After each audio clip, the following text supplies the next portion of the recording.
Theo Epstein being back in the organization is a game changer for the Boston Red Sox.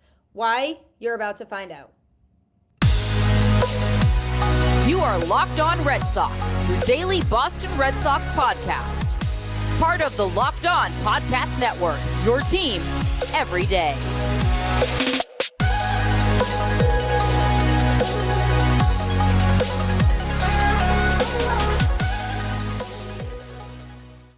Welcome to Locked On Red Sox, your daily Boston Red Sox podcast, part of the Locked On Podcast Network, your team every day. I'm your host, Gabby, former ESPN social media associate and current host of the Boston Balling podcast. So if you're ever looking for a show that covers all the other Boston sports, check out my show, Boston Balling Today.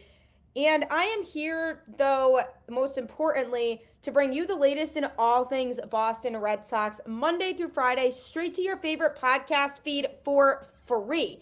Honestly, free is the best, so might as well start your day off the right way with Locked On Red Sox, part of the Locked On Podcast Network, which is your team every day. Today's episode is brought to you by FanDuel. Make every moment more. New customers, join today and you'll get $200 in bonus bets if your first bet of $5 or more wins. Visit FanDuel.com/lockedon to get started. Welcome to the show. Happy February. We are officially in spring training month. How exciting is that? I know this has just been an absolute drag of an offseason. The Red Sox have just not made it as interesting as it could have been, and I wish the Red Sox had made some more moves. I'm not saying that they won't do that. There are still players on the board that the Red Sox could sign, but it's not looking overly promising. I'm not super confident in their desires to add somebody else. So we'll see what happens over the next few weeks, but at least we're going to be getting baseball back in some capacity. I don't like the winter being cooped up inside, and for some reason, whenever baseball comes back, even if it's just spring training, it symbolizes to me that the warm weather is almost here. The idea of going back to Fenway Park is almost here, so we've almost made it. So we'll see what they do, but one big thing that happened recently is a familiar and successful face is back in the Red Sox organization. So I'm going to be diving into that on today's show, as well as talking about a minor trade the Red Sox made and what it means for the team, why they might have made that move. And lastly, the truth behind Turner. What really happened with Justin Turner? So I'm going to be diving into all of that today. But first, Theo Epstein is back in the Boston Red Sox organization. He's officially joining Fenway Sports Group as a part owner and senior advisor. He is returning to the franchise almost 2 decades after helping the team break an 86-year championship curse. As we know, was a very, very tough, long time coming for Red Sox fans. And then 2004 was such an amazing year. 2007 was also an amazing year. So Fenway Sports Group owns not only the Boston Red Sox, but also Liverpool FC, the Pittsburgh Penguins, RFK Racing, and Boston Common Golf. And so basically Epstein's job will be to advise the group's owners on strategic growth and investment initiatives across the whole company. Now, the Red Sox won 2 World Series titles under Epstein before he left to become the Chicago Cubs GM after the 2011 season. Chicago actually broke a 108-year curse by winning the World Series in 2016. So he has a history and track record of success. His quote upon accepting this position was, "I am thrilled and honored to return to FSG, to join John, Linda, Tom, Mike, Sam, and the ownership group, and to serve in this new role. This is truly a unique opportunity for me, a chance to partner with people who mean a lot to me, a chance to challenge myself in new arenas, and a chance to use my experience and perspective to help others succeed and win at the highest level." He's been a formal consultant to MLB since 2021 and will continue to be on MLB's competition committee and on-field committee on an informal basis. And he'll also continue his role as operating partner for Arctos Partners. So he's going to have quite a few roles while he's taking on this job. But one of the things that really stands out to me about the organization bringing him back is that idea of helping the owners on strategic growth initiatives. And he's committed to helping groups of people succeed and win at the highest level. That's important. And Fenway Sports Group and Red Sox ownership in general just haven't put as much time and effort into the Boston Red Sox as we feel they should have. And it was reported that one of the biggest reasons that they brought Theo back was because they feel like they haven't given the Red Sox the time and attention that they deserve because they've been occupied in other entities. Yeah, no kidding. They've been so focused on this whole PGA Live merge for golf, and they've been focused on Liverpool. And the Boston Red Sox are not a franchise that deserves to be given a backseat. After all the success that the Red Sox had over the last couple decades, it's really not fair to see them get pushed to the back. And Theo Epstein was a winner. He was not afraid to be aggressive, was not afraid to make the moves needed to put the Red Sox in a place to succeed. And sure enough, they won the World Series after a very long drought without having won a World Series. And then they go a few years later in 2007 and they win again. That shows that he wants to win and is not afraid to make the big moves to make that happen. I've been saying for a while now that the Red Sox need something that will light a fire in Red Sox ownership to continue to improve the team and make the moves necessary to put the Red Sox in a place where they can succeed as much as other teams around the league. And that spark was not really there. They hired Craig Breslow for a reason of seemingly to help cut down on costs and sign people to the contracts that are most practical right now. And what's most practical isn't necessarily what's putting the Red Sox in the best place to be successful right now. And by bringing a face into the organization who is familiar with winning, knows what it's like to be in a successful organization, and has seen the success of another organization when he left for the Cubs, he understands the value of winning and that desire to want to win. Obviously, the Red Sox seem to be aware that the organization has taken a back seat because of other Fenway Sports Group entities. So by bringing in Theo Epstein, I thoroughly expect him to help light a fire in Red Sox ownership and say, look, what are we doing here? This organization needs better and can do better. And with his helpful eye of going from being part of an organization that was one of the best organizations in baseball to play for, just such a historic franchise, winning 2 championships in his time there, and just a very desirable franchise for players to want to play for. How can we get back to that? And since he has experience working for the Boston Red Sox in such a pressure-filled environment when they were winning and they were thriving and they were one of the most looked at teams in baseball that was talked about the most because they're the Boston Red Sox, he can now go into this organization and see what's happened since then and say, what can we do to get fans back on our side? Because quite frankly, Red Sox ownership has lost a lot of the fans this offseason. After making it sound like they were going to go full throttle and have this big offseason where they were going to make a lot of moves, to then be in a situation where we're sitting here, spring training is almost starting, and there are still blatant holes on the roster that they haven't addressed. It's really sad to see how far they've come in the negative direction since Theo's previous time in Boston. So I'm looking at this move and saying this hopefully symbolizes a positive change and sparks a desire in the Red Sox ownership group to make some big moves, take chances, and get back to being a franchise that teams don't want to face in the playoffs, that players want to go to because the Red Sox are a contending team. And it's been a while since we've been able to say the Red Sox will always be competitive no matter what, because that's just simply not the case right now. And that was something the Boston Red Sox as a franchise were always known for, was no matter what happened, you could never sleep on them. And now you can sleep on them because unless everything goes perfectly for them, they might not be as competitive again this year. So by bringing in somebody who just didn't tolerate that, he can offer a new perspective. So I thoroughly expect that the ownership group will listen to him. They obviously respect him and what he's about since they brought him back onto the team.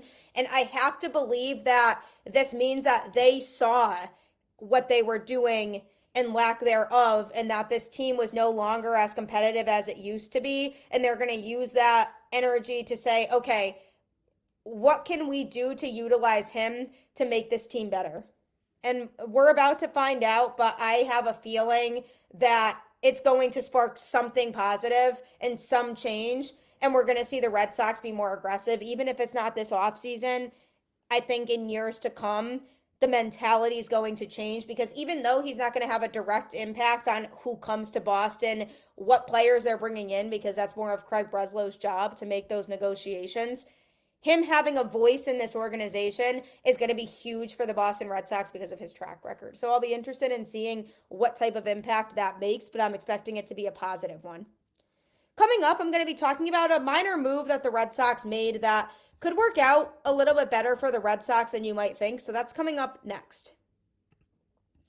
If you're at all interested in sports betting, or it's something you've thought about getting into and haven't yet, FanDuel is the absolute place for you. Happy Super Bowl to all who celebrate from FanDuel, America's #1 sports book. If you're like me, Super Bowl Sunday is all about scoring the best seat on the couch, grabbing your favorite football snacks, and placing some super bets. I love the Super Bowl. It's such a great way to get together with friends and sometimes family, have some delicious food. I know my fiance and I are hosting this year and planning on getting wings and pizza for everybody. And some people are bringing desserts, some people are bringing apps. So it's all part of the fun. And something else that you can enjoy doing is making bets on the game. I know a lot of people do their Super Bowl squares or other competitions during the game, but a Super Bowl bet that you might like for the game is taking the over-under in points or picking a guaranteed touchdown scorer. And Travis Kelce is a safe choice for that. And there's a lot of different bets that you can make, and that's what makes FanDuel so great. FanDuel has so many ways for you to end the season with a W, or 2, or 3. Not only can you bet on who will win Super Bowl 58, but FanDuel also has bets for which players will score a touchdown, how many points will be scored, and so much more.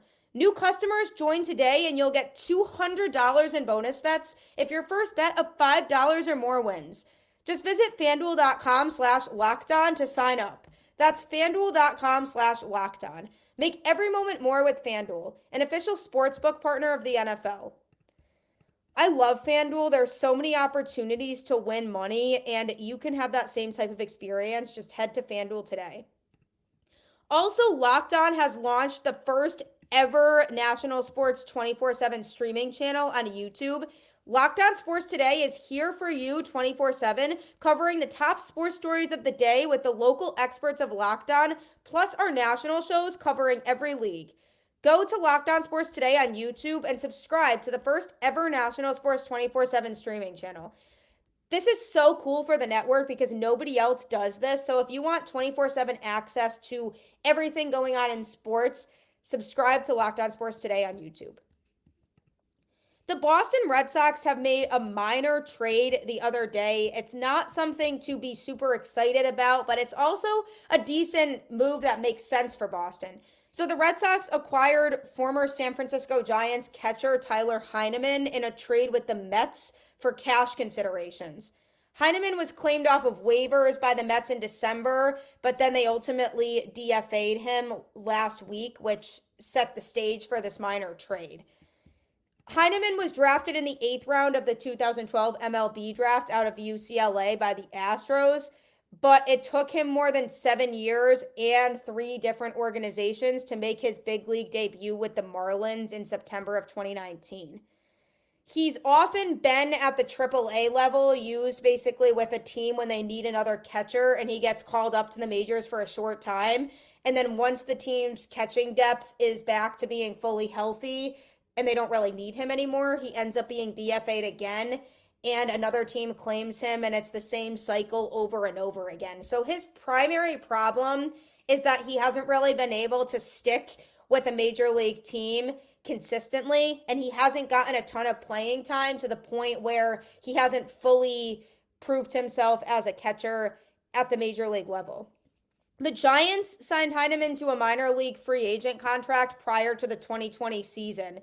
He was then unexpectedly thrown into a larger role with the team once Buster Posey decided to opt out of the COVID 2020 season. Now, I give players the benefit of the doubt during the COVID season. I try not to weigh that too much into their stats because it was just an unprecedented time for everybody, so nobody really knew what to expect. But the Giants had a need behind the plate, and they called up Heineman as their opening day starter.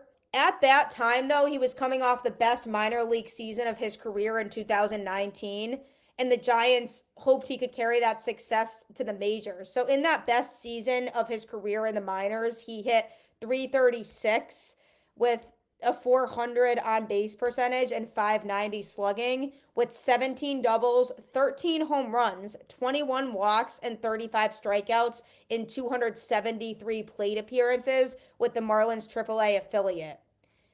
So he would consistently put the ball in play, only striking out 6 times in 50 plate appearances, but his lack of power left the Giants in need of more. He ended up just hitting .190 with a .292 on base percentage and .214 slugging in 15 games with San Francisco before the team decided to go in a different direction. So unfortunately, he wasn't able to translate his success from AAA over to the majors. Since his stint in the Bay Area, he spent time in the Cardinals, Phillies, Blue Jays, and Pirates organizations. And he did appear in the majors for some time with both the Pirates and the Blue Jays. He's 32 years old and is now looking to get back to the majors with the Boston Red Sox. So I say all of that in summary to say he hasn't found a whole lot of success at the major league level. So the question becomes, what does this mean for the Red Sox? Why did they make this trade? And what is his role likely going to be? They just gave up cash considerations to the Mets in the deal. There were no other players involved in it. It's such a minuscule trade. I did see a lot of people on Twitter mentioning what this might mean for Reese McGuire's future in Boston. I am not seeing it be a direct impact on either of the 2 starting catchers they have right now. I still think the plan is to start with Reese McGuire and Connor Wong at catcher because, first of all, Heineman isn't proven enough in the majors to take a chance on having him be one of your 2 starting catchers. He's also had success in the minors. So if he is a catcher that the Red Sox want to use, it would be taking a huge risk to get rid of somebody in Reese McGuire who's a proven solid backup catcher, or Connor Wong, who literally is the primary catcher right now.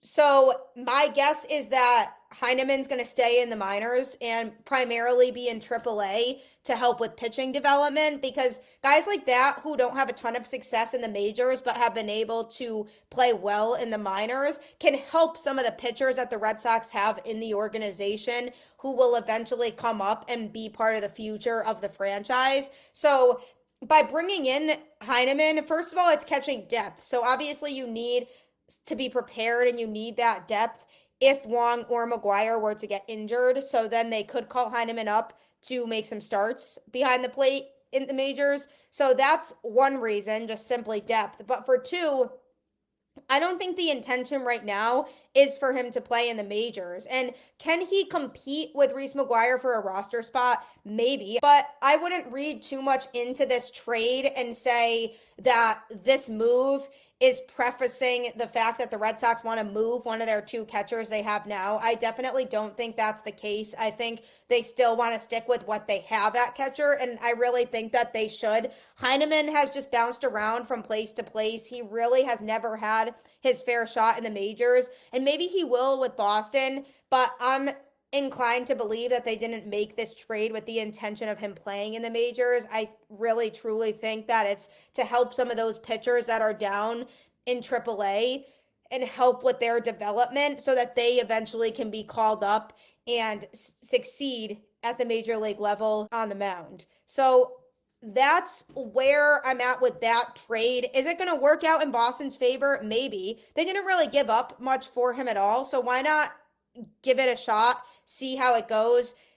Worst case scenario, it doesn't work out and they DFA him. This is a scenario where we just see how it plays out. It's going to be fantastic if he's able to help with the growth of some of those pitchers down in AAA to help them improve. So we'll see how that goes. But coming up, I'm going to be sharing the truth behind Turner. It's a bit disappointing, but it's something that is important to note about the Red Sox home mentality this offseason. So that's coming up.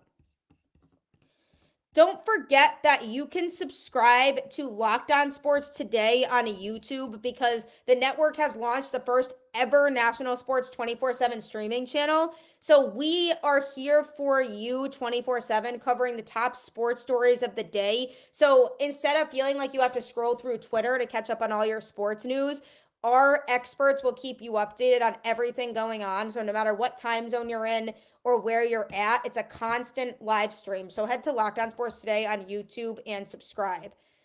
Also, you can get Locked On Red Sox on your favorite podcast platform for free Monday through Friday with new episodes as we approach the season here. Locked On is your team every day. You can also follow the show on Twitter at LO_Red Sox and follow me on Twitter at Gabby 10, and we can continue the conversation those ways about the Red Sox. You can connect with other fans, and we all need a support system from the fans who also root for the same team as us, given that this season might not go how we all want it to. So definitely follow the show on Twitter, follow me on Twitter, and we can continue to talk about the Red Sox that way outside of the show.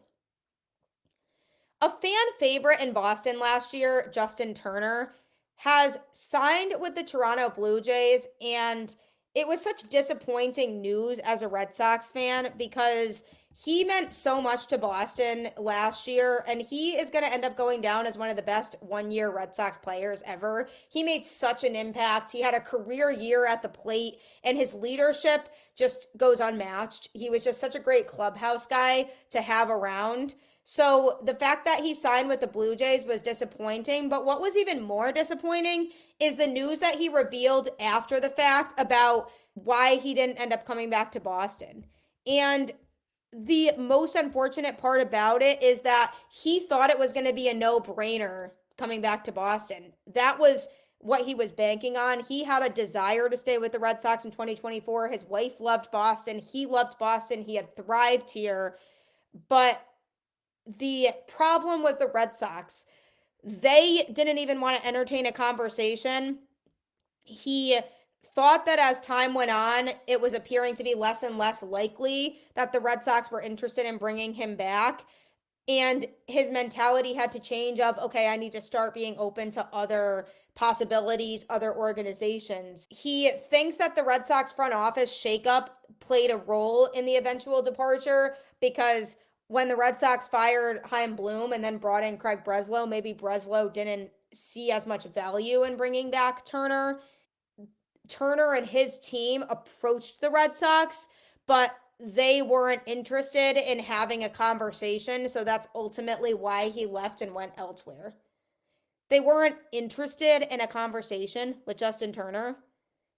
I mean, that's just so disappointing to me because of the fact that he did so much for this team last year. And what exactly is the point for replacing his productivity in the lineup? Like, what exactly is the plan for that? Because as far as I'm concerned, the Red Sox still don't have that productivity in their current lineup that they got from him last year. And you can arguably say that that makes the lineup a little bit worse than they were. I know they're banking on the developments of Casas and Duran, but that doesn't mean that they're going to get everything Turner provided, because who's going to be the clubhouse leader? Who's going to step up and be that guy that Turner was for this Boston Red Sox team when the time comes for this season and they need somebody to be that rock in that support system. Turner very clearly was that guy in the Red Sox clubhouse, and it's disheartening to me that the Red Sox weren't even willing to have a conversation, because honestly, at the end of the day, the money that he got from the Blue Jays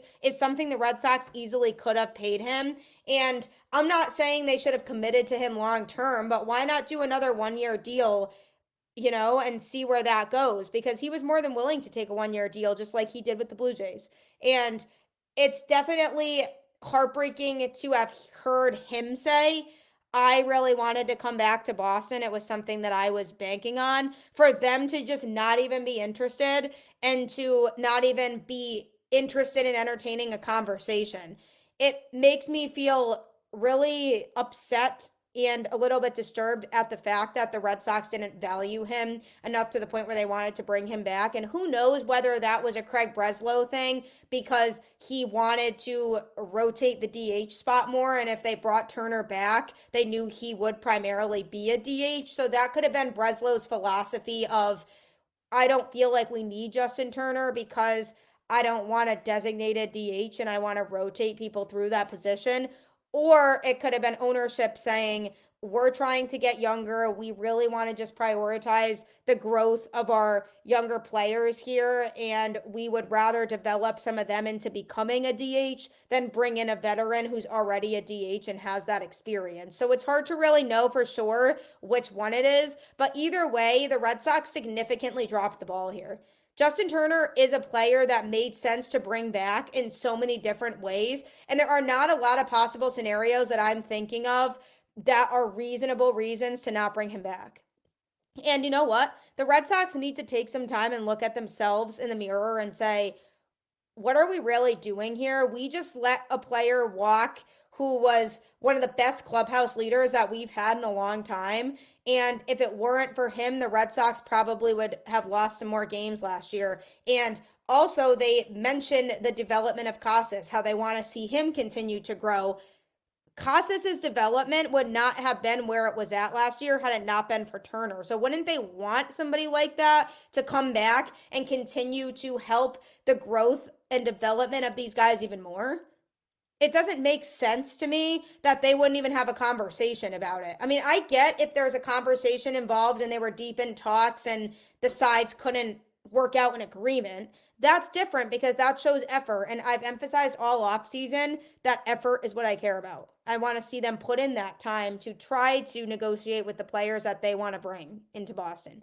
And the fact that Turner and his team wanted to talk to the Red Sox because he wanted to come back and they were like, nah, it's just so disheartening. I mean, how do you do that to a player who dedicated so much time to being in Boston and embraced everything that Boston had to offer so quickly and just made the Red Sox feel like a family again? He was the heart of that team, and there's no just making somebody the heart of that team. It just comes, and the veteran leadership is definitely something that's lacking a bit more this year. So I hope nothing but the best for him. I hope he absolutely goes off in Toronto, except for when he's playing the Red Sox. And I will always be a JT fan. I just wish the Red Sox felt the same way. We'll see what happens, though, over the next few weeks as we head into spring training. But as I always say, keep the faith, go Red Sox, and I will catch you on the flip side.